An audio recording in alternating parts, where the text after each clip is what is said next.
नहमदुहु व नुसल्ली व नुसल्लिमु अला रसूलिहिल करीम अम्मा बाद फ़अऊज़ु बिल्लाहि मिनश शैतानिर रजीम बिस्मिल्लाहिर रहमानिर रहीम। नाज़रीन किराम अस्सलामु अलैकुम व रहमतुल्लाहि व बरकातुहू। आज मैं आपको जरियान और एहतलाम में फ़र्क बताना चाहता हूँ। बहुत सारा सुनने को ये मिल रहा है कि जरियान और एहतलाम के बारे लोगों को बिल्कुल भी पता नहीं है, और जरियान और एहतलाम ये ऐसी अमराज हैं कि जो नौजवान बालग लड़कों को ये अमराज लाहक हो जाती हैं और उन्हें लाइल्मी में लाशऊरी में पता ही नहीं होता कि ये मर्ज़ जो दोनों मर्ज़ हमें लग गई हैं, इनका कितना ज़्यादा नुकसान हमारे जिस्म को पहुँच रहा है, हमारी ज़िंदगी को ये किस कदर नुकसान पहुँचा रही हैं। अब सवाल यहाँ पे ये पैदा होता है कि जरियान और एहतलाम क्या है, जरियान क्या होता है और एहतलाम किसको कहते हैं। तो आइए मैं आपको बताता हूँ कि जरियान उस चीज़ को कहा जाता है अगर आप चलते फिरते एक रकीक रतूबत की वजह से आपके कपड़े नापाक हो जाएं, आपको एक लेसदार एक रतूबत महसूस हो कि मैं चल फिर रहा हूँ और चलते फिरते एक लेसदार रतूबत ऐसी निकली है मेरे अज़ूए तनासल से कि मेरे कपड़े नापाक हो चुके हैं। फिर आप वॉशरूम में जाते हैं, पेशाब करने के लिए बैठ जाते हैं आप। कुछ मरीज ऐसे होते हैं, कुछ लोग ऐसे होते हैं जिनको पेशाब करने से पहले कतरे आना शुरू हो जाते हैं, और कुछ लोगों का कहना यह है कि हमें पेशाब करने के बाद कतरे आना शुरू हो जाते हैं। अब वो जो कतरे आते हैं, वो जो ड्रॉप्स गिरते हैं, वो कुछ लेस की सूरत में गिरते हैं। उसको धात भी कहा जाता है, उसको आप जरियान तसव्वुर करेंगे। ये सारी अलामतें अगर आपको ऐसे आएं तो उन चीज़ों को जरियान कहा जाता है। यानी कि किसी हरकत के बिना, अगर आप किसी हरकत के बिना महसूस करते हैं कि आपके अंदर में से, आपके अज़ूए तनासल में से एक लेसदार रतूबत निकल रही है, तो मेरे भाई उसको जरियान कहा जाएगा। अब यहाँ पे मैंने दो लफ्ज़ इस्तेमाल किए हैं, जरियान और एहतलाम। अब जरियान तो मैंने आपको बता दिया।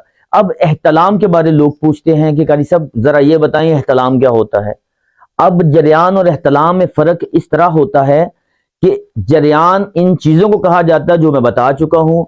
एहतलाम के लिए ये है कि अगर आप रात को सो जाते हैं, अगर मैं चंद अल्फाजों में इन चीज़ को बयान करूँ तो वो ये है कि अगर नींद की हालत में आपके कपड़े नापाक हो जाएं, आपको मनी आ जाए, यानी कि आप ख्वाब में अब देखते हैं आप सोहबत कर रहे हैं या कुछ भी इस तरह के कोई फहाशा मामलात देख रहे हैं ख्वाब में, तो उसके बाद यकीनन बात है कि आप ऐसे आपकी मनी खारिज हो जाएगी। जब वो मनी खारिज हो के एक गाढ़ी लेसदार, एक दूध नुमा, दही नुमा एक गाढ़ी रतूबत, उसको मनी कहा जाता है।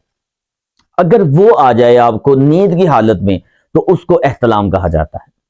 ये जरियान और एहतलाम में इतना फ़र्क है।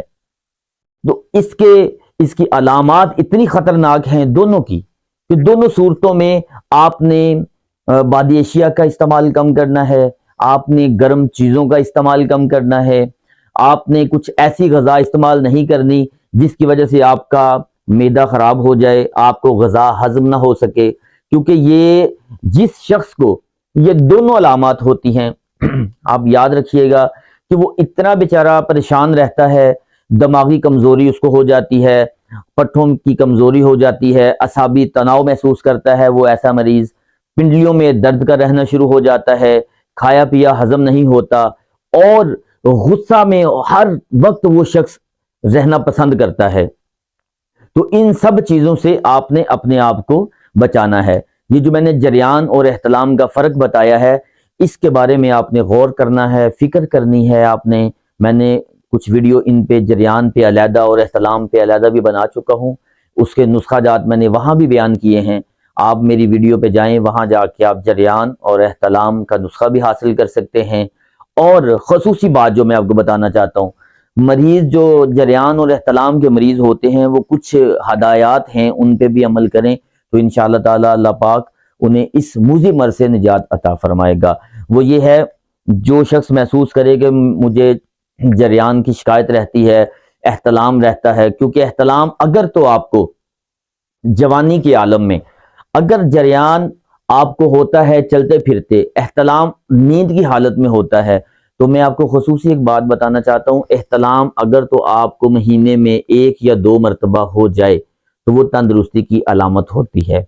اگر اس سے زیادہ روزانہ ہو جائے، دوسرے تیسرے دن ہونا شروع ہو جائے تو وہ بیماری ہے، اس کا آپ کو علاج کرنا چاہیے، اور اس کے لیے جو ہدایات ہیں ان پہ آپ عمل ضرور کریں۔ رات کے وقت آپ نے پیشاب کیے بغیر سونا نہیں، بس یہ یاد رکھیے گا۔ رات کو جب سونا ہے تو آپ نے پیشاب کرنے کے بغیر نہیں سونا، اور آپ یاد رکھیے گا کہ رات سوتے وقت آپ نے پانی کا استعمال نہیں کرنا، پانی پی کے بھی آپ نے نہیں سونا۔ جب سونا ہے تو آپ نے اپنے دائیں سائڈ کروٹ لے کے تو پھر آپ نے لیٹنا ہے۔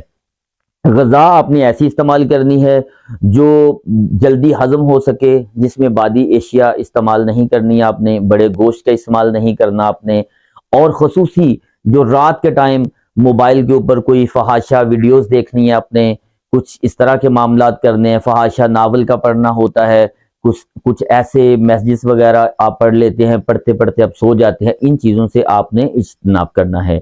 اگر ان چیزوں سے آپ پرہیز نہیں کریں گے، آپ نماز قرآن کی طرف دھیان نہیں کریں گے، پنج گانہ نماز کی باقاعدگی نہیں کریں گے، تو پھر آپ کو کوئی دوائی بھی استعمال کرنے کا فائدہ نہیں ہوگا، کیونکہ یہ جو احتلام کا مرض ہوتا ہے یہ خصوصی ان نوجوانوں کو، ان دوستوں کو لاحق ہو جاتا ہے جو رات کو سوتے ہوئے ان چیزوں کا زیادہ استعمال کرتے ہیں۔ تو آپ ان چیزوں سے، قصے کہانیوں سے، اپنے جو اشتیا معاملات ہوتے ہیں ان چیزوں سے تھوڑا سا پرہیز کریں، اور صبح کے ٹائم آپ سیر کرنے کی عادت بنا لیں۔